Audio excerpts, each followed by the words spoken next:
Hey, what's up, man? You missed a good episode tonight. A lot of fun. I don't know if you're in Survivor season 45. It was pretty spectacular, if you ask me. When I played way back in the day, I played in 2002, and then I played most recently in season 40, which was in 2020. But yeah, the game's a lot different. There's more like clues and idols, ways to get back in the game. It's more of a strategic focused game versus maybe when I was playing, it's a little bit more of a survival and relationship style game. So funny enough, when they asked me back to go on season 40 as a medical cannabis user, and I wanted to ask if I could bring it out to go play Survivor. But the first time ever, they actually asked to see if I could bring out medical cannabis on Survivor. Wow. And the answer was no. To answer your question, yeah. They said it's not legal in Fiji, so I said no way.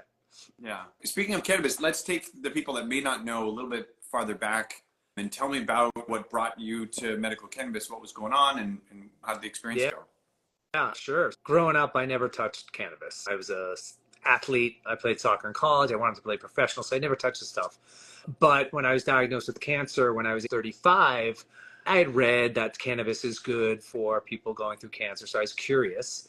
The doctors, they prescribe you a lot of synthetic drugs. And I was just on this vicious cycle of synthetic drugs, and I just felt it wasn't a good way for me to get through the day. So I was looking for alternative ways and other ways to make myself feel better and to mitigate the side effects of cancer treatment. When you were first deciding about cannabis, what were the impressions you had? What was your mindset? Did it seem like a good thing? Were you worried about it?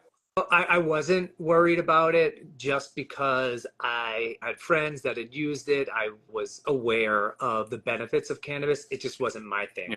So what I was fearful of is if it's going to interact with some of the chemotherapy or the other cancer drugs that I was on.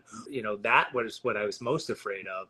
And not only that, like how to take cannabis, when to take it, where to get it. Because this is in 2009. Cannabis really wasn't legal yet. Right. Or it was medically legal in some states, but not even adult use. Yeah. So it was a little bit confusing and scary to do something like figure out how to use cannabis while already having cancer.